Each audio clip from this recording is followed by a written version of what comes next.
What is up, podheads? Back with another episode of the Podioslave podcast. My name is Tony, joined as always by Anthony and Nate. Anthony, how you doing? Never better thick skin, thin sweater. Oh, wow. And Nate? Ready to geek, dude. Ready to geek and a POS line. I love it. There you go. Who else got that reference? No, we're good, man. We're good. We're ready to rock it. 30 years, almost 30 years of this album. 29, right? Yeah, it'll be 30 next year. We're doing the almost 30-year anniversary of Our Lady Peace's Clumsy, which is quintessential 90s, and we love a good 90s OG around here. And I mean, they're still a band. They're on tour as 30 plus years of being a band right now, which is pretty cool. I was surprised. I did the wiki rabbit hole, and they've had 5 or 6 albums after Gravity. Wow. Yeah. Gravity's like the middle mark of their career. It's crazy. It's crazy. I mean, and they still crushing it. Nate, you saw them in Cali a couple of years back, right? Yep. Yeah, we booked them, or the venue that I worked at had them play a 600 cap room, and that was the first time I had seen him since fucking the heyday, like the heyday we're talking about. Not necessarily this record, but when they used to come to the State Theater, they were like a State Theater, resident for a while there. They were coming. It seemed like they were coming every other year, but that was the first time I had seen him since. And it's always cool when bands roll through with the place that you're working at, because you get to meet them, and or if you don't meet them, you talk to hospitality. Like, are they cool? Yeah, they're cool. Are they dicks? Fuck them. They were cool. They're Canadian, so obviously they're nice. They seem like nice dudes, right? Yeah, for sure. Do you ever see him, Tone? No, I've never seen him, which is kind of crazy to me because I've been a fan since this record. I lived this record, not the rollout per se, but when it came out, a buddy of mine's dad had it, and we would crank this. I have a story about that in a bit. Yeah, I remember them coming. Like, I remember in the Portland Phoenix, they came in the Gravity era, and then even before that, Spiritual Machines was 2000. Mm-hmm. I think it was that cycle, and probably this cycle too. I think they came with like Oleander. Oleander fits. Yep. Oh yeah. And CYY played them all the time. Our local rock radio station. There was always an Our Lady Peace song in rotation, either medium or heavy, right? Big time. Because One Man Army was after this, and then you had Somewhere Out There, Innocent. There. Yep. And then what else? What else hit? Oh, that's a good question. Because the album we're going to talk about had multiple bangers, which we'll get to. But beyond that, I think honestly they roll about 10 deep. At least, yeah. Yeah. As far as like brand name songs that if you're just an alt rock fan, you're going to know. Starseed was pretty big because I see that video. That one always pops up. Spotify likes to kick you that one when you're done listening to Clumsy, which is funny to me. Yeah, I don't know if all the songs. Well, yep, 1 minute. I don't know the songs off the top of my head, but I remember those shows at the State Theater, and it was like a greatest hit set. Like every song, you knew every song when they were playing them. So hell yeah, stacked. I think maybe it was partly because I knew the records too, but a few deep cuts in there. But it was like a Foo Fighters set. Like he knew every fucking song, and they were great live, even back then especially. But that show at Belly Up was super cool too. I'm a Gravity truther. I fucking love that album. Dude, it's like the polished. Yeah. It's like it shows you what we'll get into it. Maybe what some of these other albums could have been, and they were still good. Yeah, I mean, I dig this sound from them the most. I think the little bit of gritty, a little bit of '90s production. This record's it's not clean per se. Like I wouldn't call it a clean production record, but it's definitely not dirty. Like it's got some. It sounds good, and in spots it's got a little grit to it, which is right up my alley with this time frame of music. Which you were going to give us a little spiel on this time frame, Nate or Anthony. Nate, you got it. No, so obviously when we do these episodes, we listen to these albums a shitload. So I'm listening to this album literally more than I've ever listened to it in my life. And I can't help but literally transport back to being 13, 14, late 90s. And I thought to myself, and we'll get into this a little bit, I'm sure a lot. We'll get into this a lot with this album. And because it has multiple banging singles. But I thought to myself, it was so fucking hard to break through in the 90s. And that's a debate we can either have tonight or a different night. But where I was going is, in my eyes, the 90s, it's either the heavyweights or it's the one-hit wonders. There's literally no in between. And the fact that even this one fucking album produced like 4x to one-hit wonder is insanity. And I don't think they got their flowers. I guess the punchline is it's such a kudos to them. But at the same time, I'm like, was it harder to break? Because like the distribution, I feel like it was all fucking one tunnel, where now it's spread so wide with the internet I don't know. You could argue either way, but that's where my head went today. No, I totally get what you're saying. In fact, what I was thinking, we were kind of talking about that like you said, you were going to say something about the 90s, and I started thinking because I was thinking for prep too, and it was somewhat in the line of what you're saying, which is either like the heavyweights or the one hit wonders. But there is that middle ground too, where like since it was such a strong decade for just music quality in terms of like the bands that were around at that time, I think what I alluded to in our prep was like basically the contemporaries, like Third Eye Blind, Gin Blossoms. All these bands are kind of in the same realm, and they all are putting out fucking bangers upon bangers, whether it be singles or records. So you're competing against that too, like their same type of like audience and the same tours. Like, am I going to Our Lady Peace, or am I going to Gin Blossoms? Am I going to Third Eye Blind, or am I going to Tonic? And they're all solid, but they're all kind of also fighting for that heavy rotation radio play too at the same time. That's kind of where I'm going. It's like it must have been so hard to break into that because there's only so many slots on like the radio. You know what I mean? It's crazy. Yeah. It's a good point because there is like this class of band from the mid to late 90s that isn't new metal, didn't pop off in that scene, isn't a boy band, didn't pop off in that scene, isn't like a Smashing Pumpkins that's been around for 5 to 7 years already, that's kind of hitting their peak, and they all are kind of fucking awesome. Like there's a lot of really good bands in that pocket of music that, like, Nate just named 4 of them: Gin Blossoms, Tonic, Third Eye Blind, Our Lady Peace, which we're talking about tonight. There's so many more. There's probably 7 or 8 more, and we got maybe one hit right on the radio. This band pushed through with more. I think Third Eye Blind pushed through with more, still going, putting out bangers after bangers still. But some of them were probably like, we had our moment, and then maybe they're touring off of it today because why not? But they were big in 98 and that was it, you know?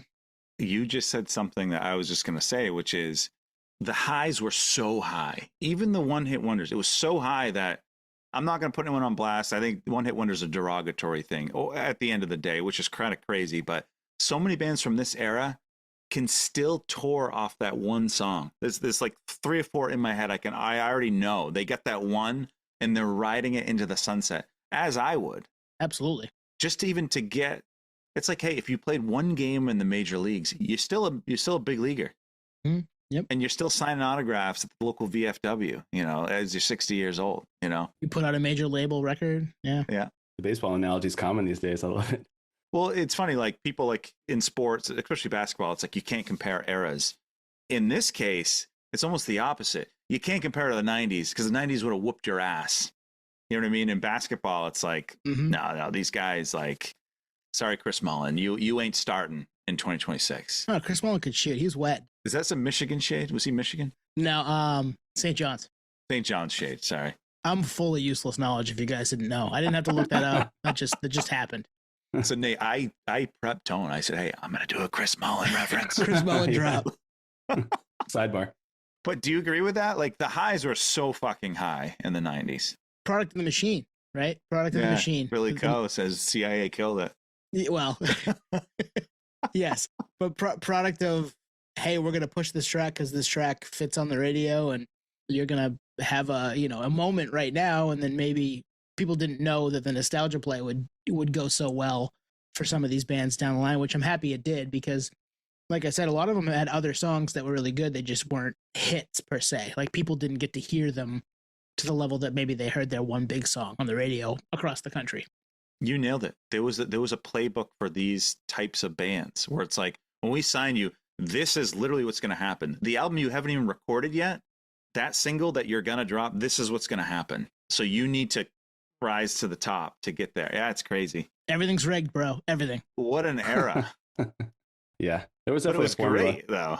Yeah, there was a formula in the 90s, but like we were saying, like the talent and the I don't know, just the variety of bands that were, I guess, spawning at that time, like developing, coming up, the quality was just there. So like you kind of just, shoot or shoot basically. But another thing with this band, they're from Canada, right? So they kind of had their local base north of us anyway. I don't know if that helped them kind of get a running start per se, because a lot of the bands contemporaries that we mentioned, they're all from the US, I think. Tonic's from the US, I believe. Yeah.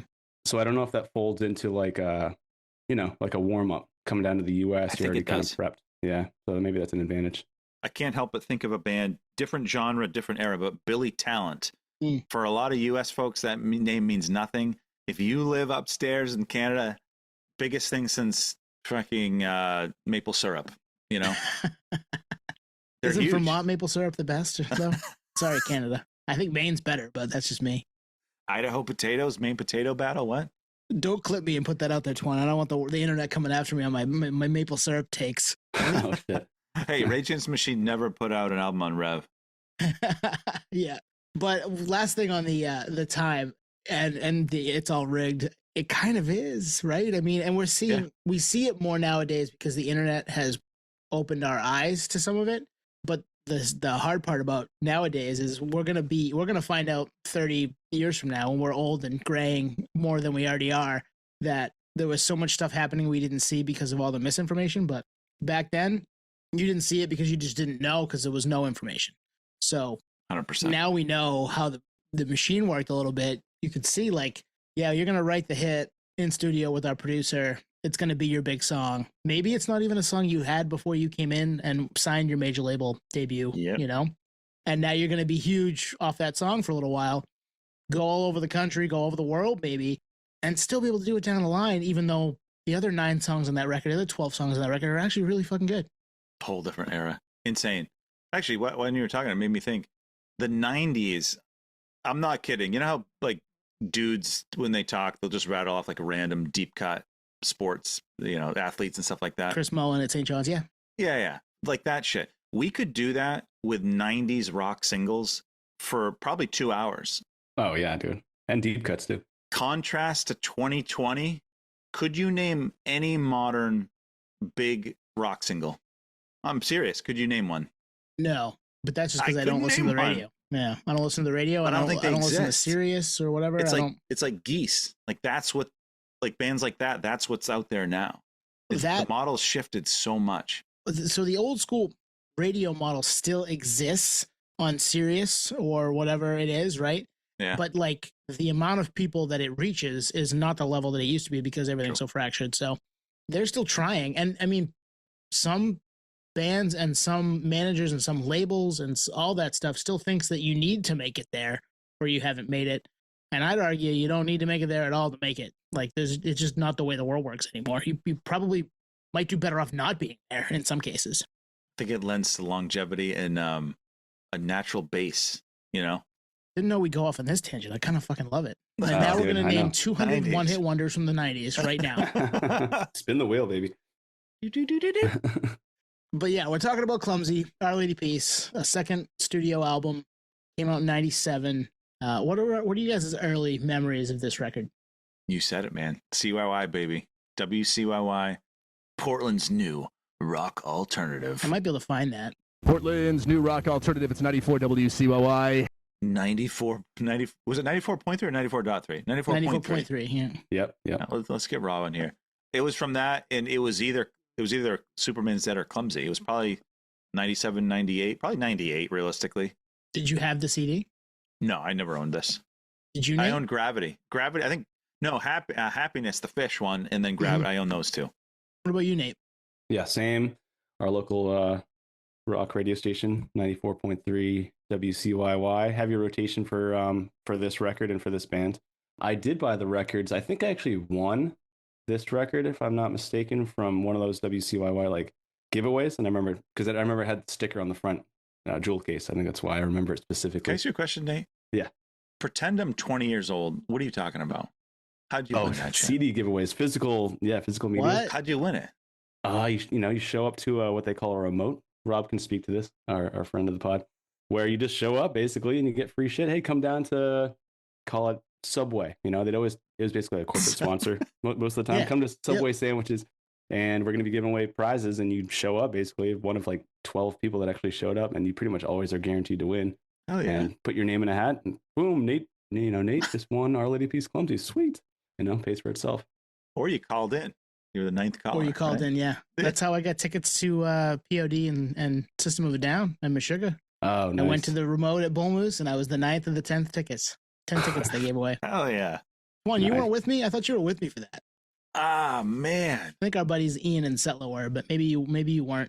You would know more than me, I think. Yeah, Face Melter was giving him away, when I got mine, he's like, "This dude has been here all day. Let's go." Camped out Black Friday style. For me, my buddy Bert, who I mentioned before, his dad had an awesome like studio or sound system in his living room, big speakers, wall of CDs.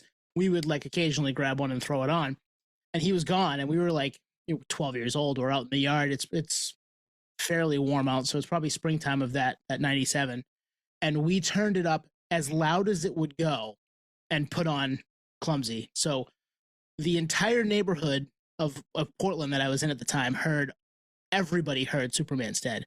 My dad was like 7 houses up, and he's like, "What are you guys doing down there?" We had it so loud, the whole neighborhood heard. I heard it from Sopo. Yeah, heard Rain just screaming. Ooh, it was amazing. Hey, do it. Hold it. Do it again. I'll put it in. Don't worry. But we were just like, hopefully we don't blow his speakers, but we're gonna turn this thing up and see how loud it gets. And it was pretty loud. It was pretty awesome. So that was my first memory. It's one of my first music memories. Period. What do you like about it at the time or now? Yeah. Like what drew you in? It was different. Yeah. It didn't sound like a lot of other stuff. I mean, it did. It's post grunge, as they call it, and I don't know if I agree. I mean, there's some post grunge to it, especially this record. But are they a new metal band? No, not a new metal band. I feel like, and I was talking to my wife before we popped on tonight, and I was like, it's kind of like Eddie Vedder on Adderall. Oh wow, I like that. I like that. But like in a good way. There's no shade here. I fucking love his voice. I think it's so unique and different. It lives in a world that has been lived in before, but he does it a little differently, and I kind of love, especially on this record. He's an instrument to himself, Rain. I think I'm with you. I mean, that's what it was. Well, for one, the songs are there. Like objectively, it kind of wouldn't matter who sung them to some extent. Like it's got tracks, but then he takes it to the next level. Like I think they're playing clubs without him. They're playing theaters with him. Yep. Yeah. Yeah, that's accurate. I mean, the instrumental, the rhythm section is tight. I think we were geeking out earlier, like just the drum fills alone. You're like, damn, like that was totally proper, almost like a John Bonham fill. Like that's sick. And then you add Rain in there, and his voice is so captivating. And obviously, the direct comparison, or at least contemporary, would be someone like Billy Corgan, where like that's such a rare type of singing style, you know. So that alone draws you in, and there's so much emotion in that type of singing style, let alone the lyrical content. So it's like, man, this is the real deal. It's extremely captivating. And then Tone, when you said you would play this record on blast, for some reason it's kind of like I don't know what it is. It's instinctually something I do and did with that CD that I won. You put it in the CD player in the car, and it's just on max volume. It's like you almost want to make sure you hear every part of the record. Maybe because Rain's voice is so, I don't want to say overpowering, but it's pretty front and center, that you almost instinctually like want to play the record loud to make sure you don't miss anything. At least that was how I felt at the time in prep for this. Yeah, he's got that falsetto in spots, and then it's aggressive. It gets aggressive. Like there's another world where Rain is in like a post-hardcore band. Yeah, absolutely. He's got pulled it off. Maybe he was at one point. Who knows? Yeah, but like for me, knowing that he kind of flip-flops between, I'm not comparing him to Chester at all, but Chester could go in and out like that, right? Rain can do that, where it's like belting it out falsetto and go right back, and it kind of keeps you on the edge of your seat. I think that's part of what drew me in. Above and beyond, the songs are incredible, but yeah, they could write a hook, man. They could write a hook. That's what drew you guys in, was his voice, or was there more to it? How does Superman's Dead start? Acoustic. Yeah, it's got the jangly acoustic strumming. Yeah, but like the lyrics. Do you worry that you're not liked? Yeah, like that. Do you worry that just even that delivery? I mean, that now that I think about it, I heard that before Clumsy, and not even the lyrics themselves, but the delivery. It was like, okay, this is a little different. Like I've heard Pumpkins, and that drew me in, but this is not like trying to, maybe they were, but like to me, it's like these guys are not trying to make it. Like this is art. Like this is something in and of itself. The artistic, I didn't even think of that actually. That's a good point. Is like the artistic element of Rain's voice and the band. Maybe that's why it's also captivating, because it's not just like your hooky, single, radio friendly. It's actually in a lot of ways not even really a radio friendly band, considering 100%. considering mean, Rain's voice. Like, you get there with Gravity. I don't think you get there with this album. yeah. Good point, man. You want to go to other tracks? We don't have to go track by track per se, but are there any other ones that kind of stick out to you? Track 2, Automatic Flowers. So good. Like, I would love to be a fly on the wall in the room where, maybe that little, jingle is first or the instruments are first, and then he just does that. And like, what made them go like, yeah, that's going on the record? You know what I mean? Yeah, dude, definitely. How do you land on that? Like a major, what label was this on? Atlantic? Columbia. It's on Columbia Records. How does that even make the album? It worked. It worked, yeah. And Automatic Flowers is so good. I love the intro to that because you're right. That's another one that just draws you in. Like that could have been the start to the record, and it would have done the same. Would have had a similar effect to Superman's Dead. And that was a single. That was Yep. What single was that? 2 or 3? 3? Oh, Wow. a year, almost a year and a half. No, about 6 months later, July of Damn. '97. Wow, they were quick with the singles. Yeah, low thread count, hard with the covers. Yes, they were. Honestly, my mind went there too. I love it. Yeah, Lil Dicky Low reference. track Let's count, go. quick with the singles. They went from Ooh. Superman's Dead in January. Clumsy, they could have led with the title track. Yeah, Clumsy was in April. Flowers, July. Fucking 4 a.m. in December. the first line of 4 a.m. Wow, dude. You walked Yeah. around my good intentions and found that there were none. How Mhm. fucking good is that? Oh my god, dude, it's solid. With that just like really ominous guitar in the back, like this is gonna be sad, guys. Just a heads up. And if I don't make it known that I've loved you all along, I guess, do you read what that's about? That His song? dad. It's his dad. Yeah. He had a dream, I guess, that his dad like didn't approve of his music career. And I never looked up the lyrics to that song, never knew the meaning. And then I saw that and then listened to the song, read the lyrics, and I was like, holy shit. Like, what a wild, insane concept. And as an adult, I couldn't have comprehended that as when this came out. As an adult, it's a different perspective. Yeah. No, I just remember that song hit especially hard when I saw them kind of going back to those state theater shows where Rain brought someone on stage to sing. I think this is the promotional cycle for Spiritual Machines because they have the poster from the concert. In fact, me and Rob have the same one where it's got state theater written in Sharpie on it. And Rain brought some girl on stage to sing the song. And I remember it hitting especially hard because she was like crying when she was singing it. Almost like, one of those moments where like, the song meant almost the same kind, had the same kind of weight to the lyrical value to her than it did Rain. And they sang it together. And I remember being like, man, this is a really powerful song in general, but to have someone in there and, sing it like in the same, I don't know, authenticity was really powerful. And then listening to the song after the fact, kind of in like a different lens. And I never read what you read, Twan, in terms of like what it's actually about, but that definitely checks. But I remember just like that intro line, similar to Clumsy, it really draws you in. You're like, oh, this is like I don't want to call it back to like an Alice in Chains, but very captivating in the sense that like the emotional value of the song is, kind of a hard stop. Like, oh fuck, this is a serious song. I think you get that with bands that the vocals are the focal point, right? Like Yeah. Throwaway, The Radio. Like to me, that's 90s alt All rock day. at its best. I think Clumsy is a top 10 song of the '90s, but that's just me. That's just you. And it's not just you. I think it's a lot of people. It's an amazing fucking song. It's the best song on the record, and the record's loaded. So that's saying something. And that's chorus. Let's talk Clumsy. Yeah, that chorus is, I don't know. Could you name 10 better 90s alt rock choruses? Go. Say It Ain't So.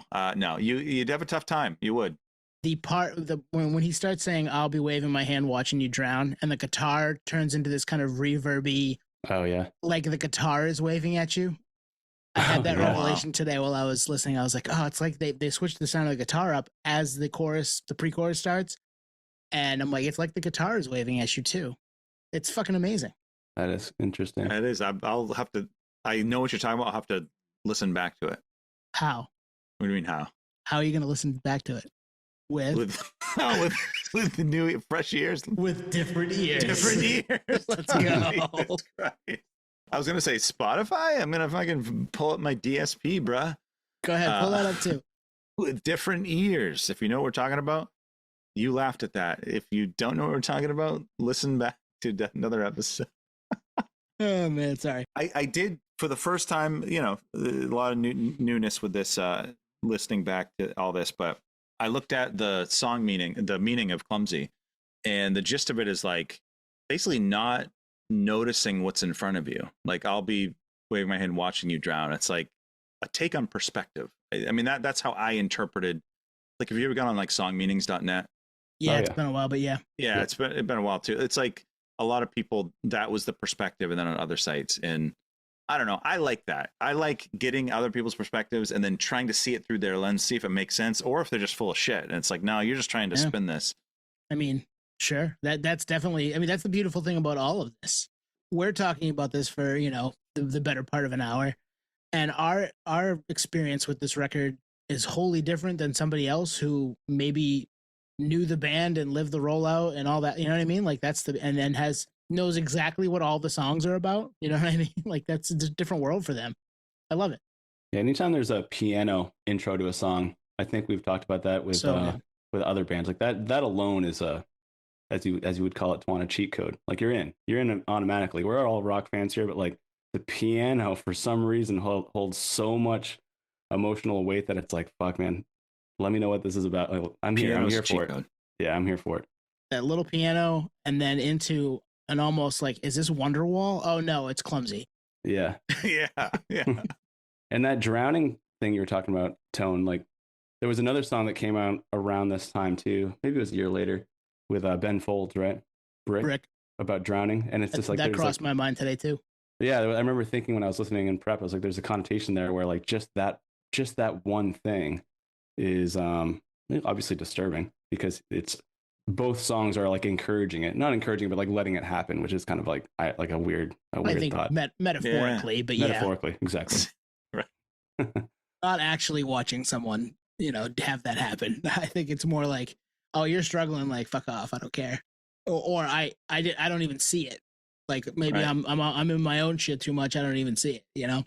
All right. Jumping away from tracks, the album artwork, you know, I've been Googling this album for the last 2 weeks, and someone had a take about the album artwork and who the guy in the trapeze, who that guy always reminded them of. And as soon as they said it, I can't unsee it.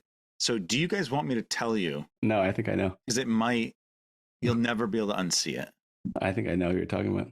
Is it Nicolas Cage? National treasure, baby. Nicky Cage. Yes. I think it's Nicky Cage. Shit. I know it's not. We're just having fun, but I can't unsee it. That's Nicky Cage. That's Face Off era Nicky Cage. I was going to say Face Off or The Rock. So it's John Travolta. Is this not a 90s cover? It's John Travolta from the movie Michael. Wow. This is such a 1990s album cover. Even down to the logo and the font of Clumsy, it's and like and the little like pixelated distortion. Yeah. It's iconic though. Like I gotta say, I think it holds up, and it's, as Nate would say, it's very it draws you in. It's like, what the fuck is going on there? Well, I think Rain and his wife have done a little work with like mental health stuff, right? Did you guys see that? I didn't see that. No. I might be talking out of school, but I feel like there's something there. And this record feels very like there's mental health stuff that they're singing about, working through. I mean, the songs have a bunch of stuff about that. So I would agree. And this, I mean, the album cover itself is like, I'm hanging on, but I'm hanging on by my teeth, holding my body weight up, right? Like, oh yeah, this isn't I never easy. even thought of that. I have always wondered what's going on there. That makes sense. Yeah, I'm just trying to make it. I'm trying to hang on the hardest I can to whatever it is that I'm trying to hang on to, or not lose. It's a good point. It actually lends itself exactly to the lyrics for sure. And to your point, like the 90s, just the colors. It's always like this. The 90s is very vibrant, overextended color schemes, right? So, and the logos, it reminds me of the Pearl Jam logo from the early 90s too. Pearl Jam on Adderall? Yeah. Well, I'm looking at the single artwork for Clumsy, and it's a bar, and one dude's like, okay, probably a trapeze, and the guy has one hand on and one hand is slipped off. Yep. And then he grabbed it with his mouth. Insane. He pulled himself up.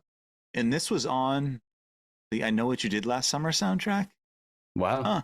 Did not Interesting. know that.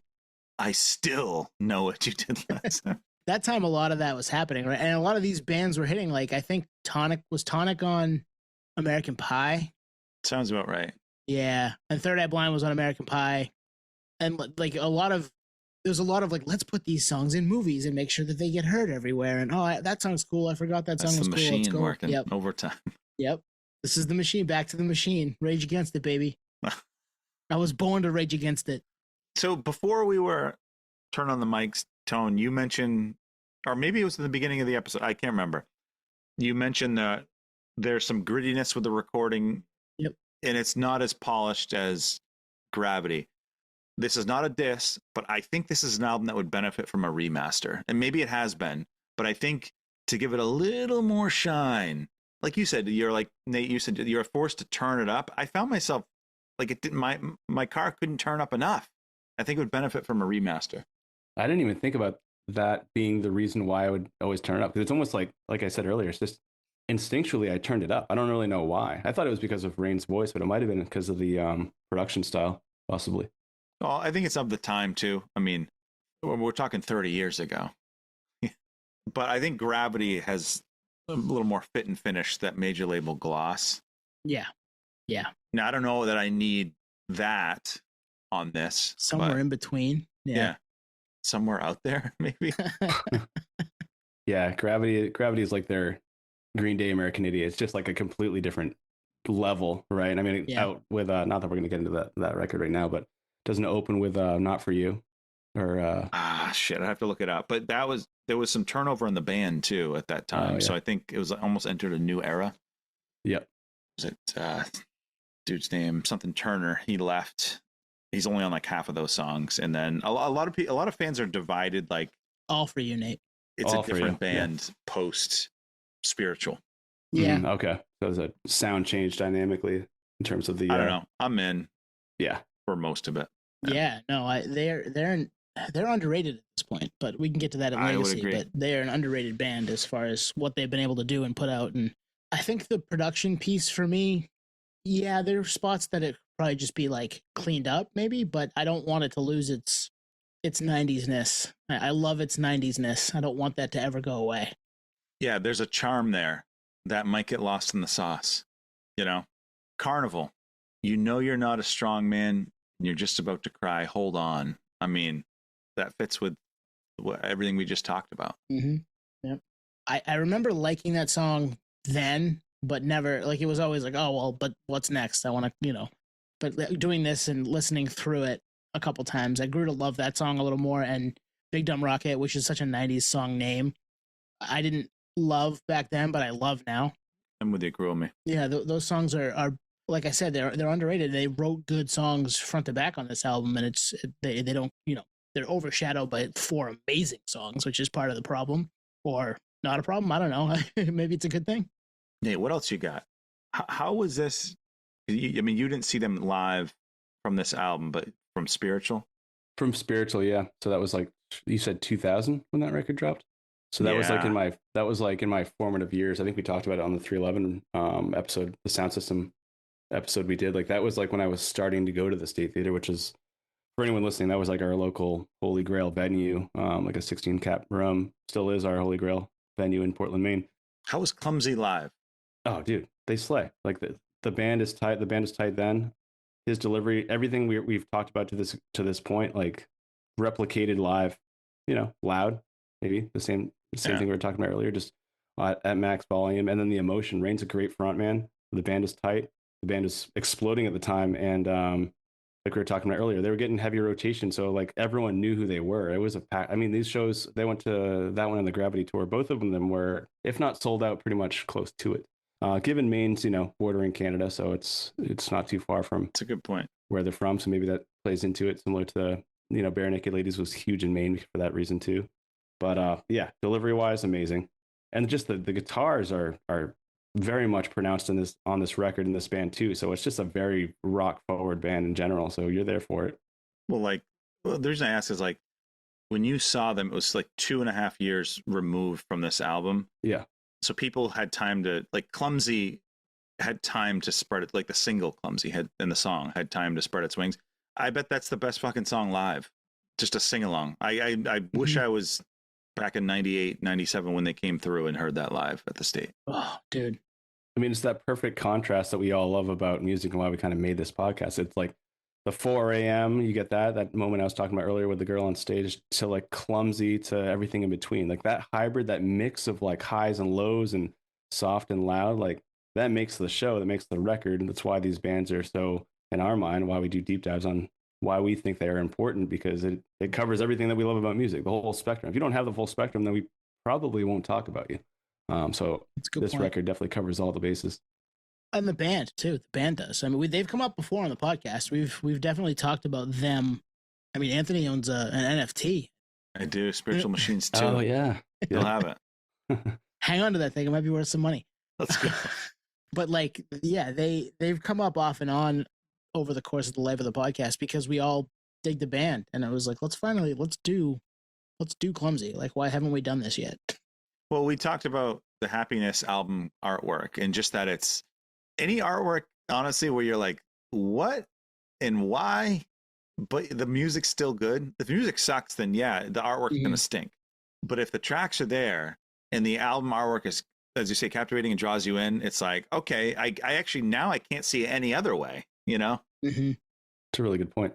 It actually like validates the artwork, even if you thought it sucked. You're like, no, it actually makes sense. And to your point, Tone, like it makes sense because clearly that artwork was inspired by the lyrical content. So there is some, there is some correlation there. It's not random per se. Well, and it's one of those things we've talked about most of the times we do these album deep dive episodes. The songs are good. The album art is good. The presentation of it is all good. Like the videos are cool. The live show was good, especially in this time. They're hitting on all cylinders. There's a reason we picked this record. Like when we did, Rage is obviously a different animal when we did Rage. 311 when we did 311. The couple of albums we've done of theirs. Usually it's more than one reason why we picked the record. It's not just there's two good songs on it. Nope. There's a whole presentation here from start to finish that drew us in and made us want to keep listening to it for 30 years, almost. 100%. In fact, if I'm given a choice between Happiness, the artwork of Happiness and Spiritual in this album versus Gravity, where it's just a PR shot, give me the fucking Happiness all day. Oh, yeah. Good point. Like what? I don't know. Again, it's all time and place and labels and all that. Like Gravity, they brought in Bob Rock and all this shit. But man, give me Nick Cage on a trapeze. Give me the dude holding the fish. And even the first album, Navid, it's the guy almost looks like the bird lady from Home Alone with all the birds. Oh. Yeah. Hey, Bob Rock. I'm just gonna stop there for a second. I haven't told anybody this. No one knows this. My last name is Mosh. I'm Tony Mosh. Oh yeah, I'm Bob Roll. This is Bob Rock and this is Bob Roll. I think they were in Office Space, right? The Bobs. Yes. This is my ignorance. What else has Bob Rock done? Probably a lot of stuff. Yeah. Damn. So yeah, that was again another story for another time. But Gravity was an all-in play at that point, and it worked. And I could argue Gravity's my favorite, but another time we'll argue that Gravity is your favorite. Let's talk legacy of this record and the band in general. This record, I think, is probably. I think the band is underrated. I think this record as a whole is underrated, but people know the big songs because the big songs were big, at least in our world. Oh, 100% underrated. I think, I don't know. If you take a fan of, we'll call it equivalent music now, which I don't even know if there is one, but like a young kid who likes guitar music, do they know Our Lady Peace? I don't know. Yeah. Unless their parents showed it to them or something. I mean, at this point, it would be classic rock to them. 30 years, it's definitely classic rock. Is there an Our Lady Peace set similar to the Zepp set on WBLM? We need to start that. We need to start our own little internet radio show and just do like random sets from the stuff that we like from 20 and 30 years ago. I think they're underrated. And I think just honestly, by default, I think every one of their hit albums are underrated. And I would say this is better than Gravity overall. You did it. You argued with yourself in your head and you gave us an answer. You walked it back. I think I just don't think you can fuck with those 4 singles. You can't. overall.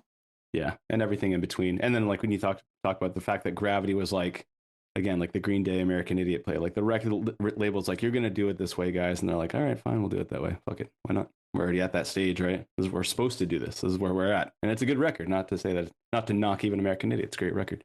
Both of your assessments, I'm fully aligned with. I think that this record is timeless. The band is completely underrated, and I think it kind of goes back to what we were talking about earlier, in the fact that it's that time and place of like 90. The 90s was such a profound time for music. Like you had your heavyweights, call it from like even like the Rolling Stones were still on fire, you know, let alone bands that were coming out in the 90s, the grunge movement, man. You know, the grunge movement, all that. Everyone was firing on all cylinders, and every genre. I'm talking punk, post-hardcore, everything was just amazing.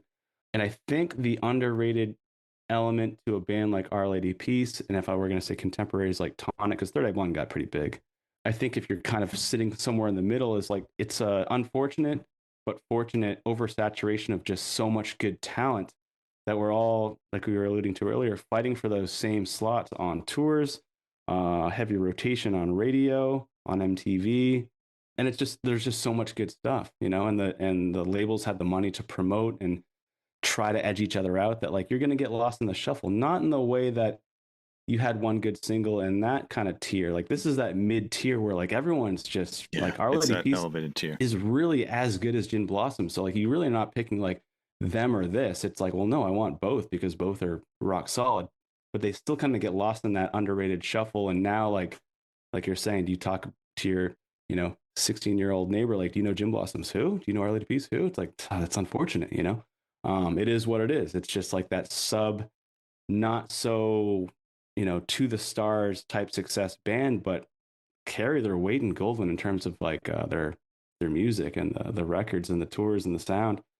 But you know, they're still going, like we talked about earlier. They're celebrating 30 years. We're doing this episode, and they're on tour actually with Tonic, I think, and good for them because they deserve their stars and their flowers for everything that they've done to this extent, and grew up with these records, and we still love them today, and that's why we're talking about it. But it's just it's that sweet spot of the 90s where it's like there's just so much gold that we could literally continue to do these records, deep dives on these records, because they deserve those flowers. Like no one really knows except for geeks like us, apparently, or anyone that's listening. They deserve those automatic flowers. I knew that was coming. You knew it was coming? Damn it. 100%. I set you up perfectly. They do deserve their flowers. Yeah, you're right. It kind of gets back to what I was saying earlier, which is there's that premier tier from the 90s. We'll call it, I'm starting to sound like you, Nate, man. Smashing Pumpkins, Weezer. Uh-huh. That tier is in its own stratosphere, Pearl Jam, all those bands. And then there's the one-hit wonders, and then you have a band like Our Lady Peace that if this album came out today, it'd be the biggest fucking album on the planet. Yeah, exactly. Yeah, well, I'm with you. If the machine was going to back rock, which it doesn't anymore because of the CIA, right? Tongue in cheek, guys. I happen to be on the Our Lady Peace Gravity wiki right now, just because I am. And somewhere out there it came out on April Fool's Day, 2002. And that's the date we're recording. We're recording this on April Fool's Day. Who knows when it will drop? Wow. One last Gravity observation. The album cover, whoever took the photos, like Rain, you look over there. Second dude, you look at the ground. Yep. Two dudes in the back, mean mug the camera. Okay. Yeah. It's basically like an Abercrombie and Fitch like photo shoot. It's like it's like no one's looking at the camera. Everyone's looking around. Everyone's wearing the same brand clothing. It's always funny when they're all looking in different directions. Like what is like a horde of people closing in on your location that you're all looking in different, like what the fuck is going on here? Is Bob Rock coming? What's happening? Any member of Our Lady Peace, if you're listening, we fucking love your band. So please come on. Yeah. Please come on the podcast. We'd love that. I do have to shout out our friends at the Itch. They did talk to Rain. So I'm supremely jealous that they were able to chat with Rain for a couple months back now. Nice. So go check that out until we can get them. All right. We did it. I'll put that at the end. We did it, boys. We Our Lady Peaced. It's time to peace out, potheads. I think it's time. Mic drop. Let us know how we did. Did we do the album justice? Did we miss any glaring tracks or observations, or did we nail it? Let us know. See ya. Cheers, nerds. Our Peace. Lady Peace pod heads. I love that. Thank you for listening to Podioslave. We are at Podioslave on X, Instagram, TikTok, all of the places that you can find us on social media. It's at Podioslave. We are Podioslave Podcasts on YouTube. Subscribe to us there. If you want to contact us, hit us up at podioslavepodcast@gmail.com. And hey, if you've got a minute, leave us a review. Tell a friend. We'd really appreciate that. Thank you.